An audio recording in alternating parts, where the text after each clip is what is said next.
really beautiful and stuff is great. But the next step you have to take as a business is maybe on that online space, if you already have Facebook, if you have friends on Facebook, yeah, create maybe a group or something and just be like, hey guys, this is my product.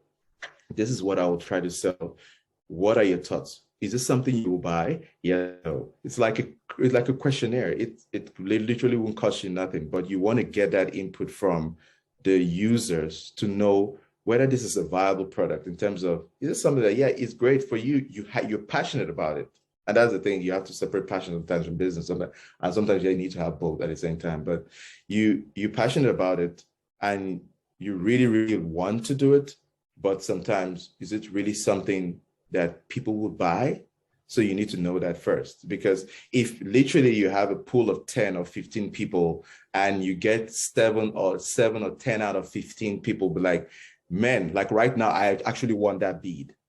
Yeah, good. Then start selling it from there before you even actually go into the bigger space to start selling. So you really, really need that. And that's what being agile is like. It's a lean methodology where you think of something, you think of a concept which you want to take to market. But before you go into the bigger sphere of market, in the bigger market, start selling it in a small sample size. And yeah, okay. Yeah. So great. Yeah, no, thank you so much for that answer. Yeah. I just saw Dumi's hand was up. Dumi, please unmute yourself and you can ask your question. Yes. Good morning, Adam. Good morning. How are you? Yes. Mine is just a short question.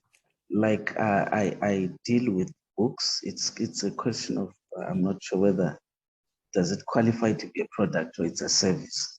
So how do I start?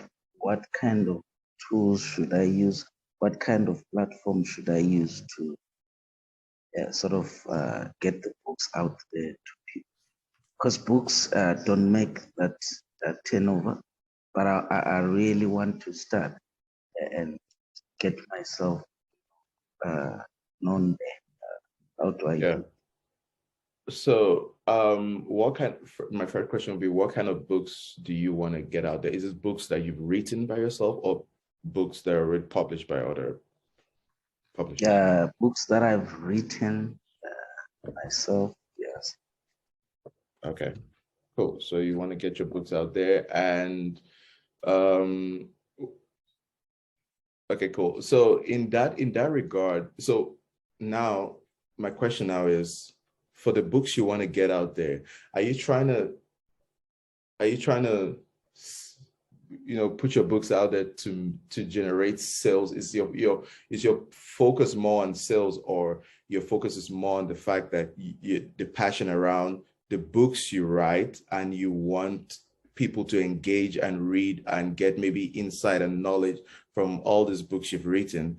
Or the point is, the books I'm actually, the motive behind me putting my books out there is to be able to raise revenue or sales, to generate sales?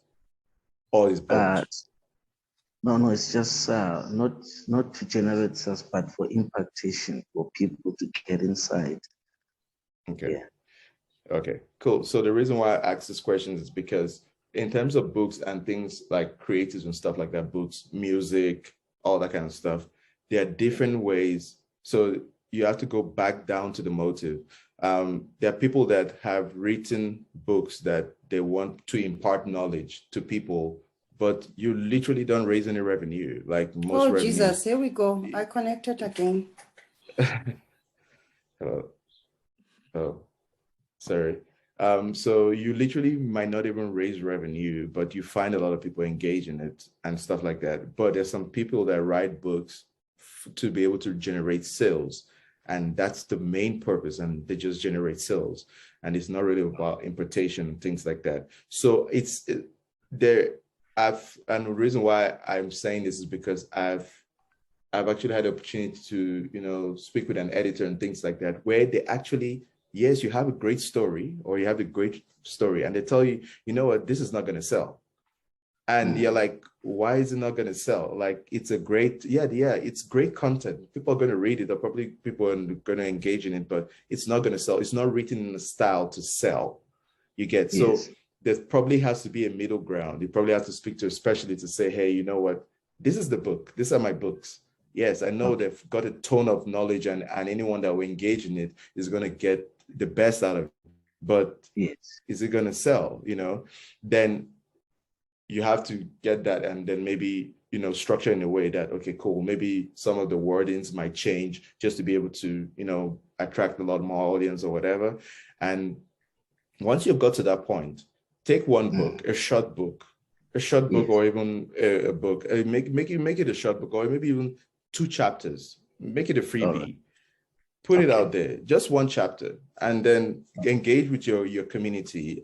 You have a lot, like, literally, it's so easy these days. You can even create a WhatsApp group and be like, you put almost 10 people that you know that will actually not just only support you and be a yes, but they'll be like, they can criticize you. You know, criticism is good. Then give them a chapter. Let them read. If those people come back and tell you, man, I really want to continue reading, like, I want to get in the next chapter, then it tells you something. You know, you're getting valuable information and feedback, because feedback is so crucial in this. Before we even get into a bigger sphere of audience, let's start with the small community we have first.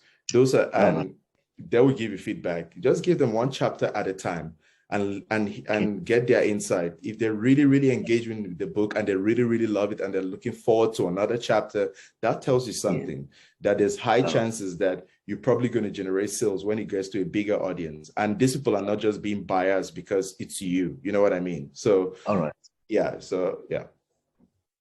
No, thank you so much. Actually, this is a good idea, because I do have a lot of contacts on my WhatsApp group. So I'll start by 1 chapter.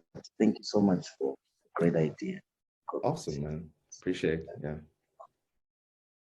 Okay, thank you so much, Dumi, for the question.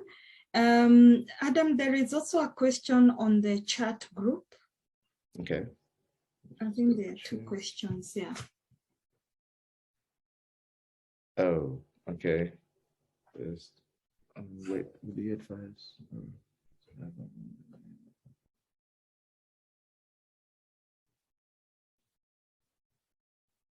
No, okay, maybe I can. Okay. Let me start with the first question. I see. Okay. Oh no, that's not the first question. The first question, I was from Gladys. Should I read it out just so that everyone can hear? Yeah.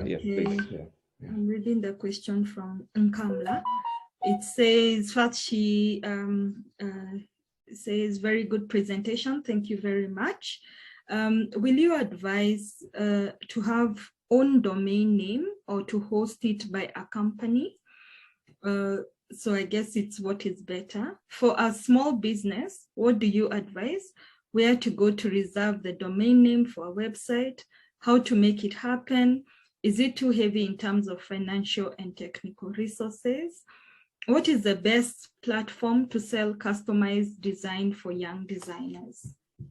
So there are a couple of. There are a lot of people. Yeah. Okay, cool. So let me start with the domain part, domain and hosting. If you're at that point now where, you know, okay, cool. Hosting and having a domain name is great. And the reason why is because, I mean, it helps with your credibility as a company, because let's say, for example, it's just an internal credibility thing where I'm like, oh, okay, let me go to info at at co.za or .com or whatever. So it helps with your credibility, because when I see a Gmail, like you're selling products, and then all of a sudden you give me your email address and I see at gmail.com, and I'm like, if I don't know you personally, I'm like, I don't know, it's some sketchy out there. But anyways, so a domain name helps with, you know, credibility as a company. So as a small business, yes, please get a domain, and very important. And you can host a domain just for your emails if you don't have a website yet, and you literally you're not forced to have a website. A website is good to have. It's a good presence. It's like a CV, on LinkedIn. Like you're on LinkedIn and you have a CV, right? So that's how I see a website. It's great for, it's like a good presence and all, but you don't necessarily have to have a website if you don't need it yet. Maybe yes, you're generating a lot of sales, and now a lot of people are like want to go to your page and want to see, it helps with credibility, but it's not an immediate thing as a very, very small business or a startup. However, there are domain companies, there are a lot of them. There's AfriHost, there's AlightHost and stuff. AfriHost, I've heard a lot. It has a lot of downtime. I barely use it, but for businesses, small businesses like in SA, I've used AlightHost. I'm just gonna type it here, and I think AlightHost has come. That's it. AlightHost, pretty much they've got a reach it's very affordable. I'll say a domain. To buy a .co.za domain will probably cost you maybe 190 rands a year. And it's one fee, it's one payment a year, or 200 rands per year. So you renew it at 200 rands a year. So it's not monthly. And then to host that domain, it will cost you maybe 45 rands every month. 45 rands every month. At .com, I think it will be easier to the prices of domain vary, and it varies not just from the hosting company, but if someone else has bought your domain, let's say for example Adam.com, I can go check for that domain on AlightHost and it might not be available because somebody has bought it or they parked it, and that means if I have to buy from that person, it might cost me an arm and a leg. So but if the domain is available, yeah, the price range is probably around 190 to 200 rands, or max 250 rands a year. But you will know when you go via the site, and they need to tell you what the cost is, because the domain is really not controlled in terms of the price from the hosting company, but the hosting company is responsible for ensuring that domain is live. So their fee is always like fixed. So that's why I said to host a domain every month might cost you like 45 rands every month. So yeah. And then, yeah, so that's in terms of the financial, aspect of it. And then best platforms to sell customized designs for young designers. I wouldn't know personally what best platform is. I think you want to leverage, like I mentioned earlier, yes, there could be other platforms like, people have sold stuff in Facebook Marketplace, people have sold stuff on groups in Facebook, people have sold stuff on Instagram, even on WhatsApp, like great places to sell stuff. If you have an online store already, great place. You can direct traffic to your online store. So, well, I don't think there's a best platform. Is just exploring as many platforms as you can, as much as you can. Google is your best friend. Search for tools, speak to a lot of people in business, like in your business, if it's in fashion and design, and then they'll tell you, join certain groups in that design space, follow a lot of models and designers, and try a lot of upcoming models. You never know. Give them some of your clothing for them to model, and then people are going to start asking questions. They're going to direct back to you. Could be potential sales. So there's never a best platform. It's just exploring your options as much as you can. Yeah.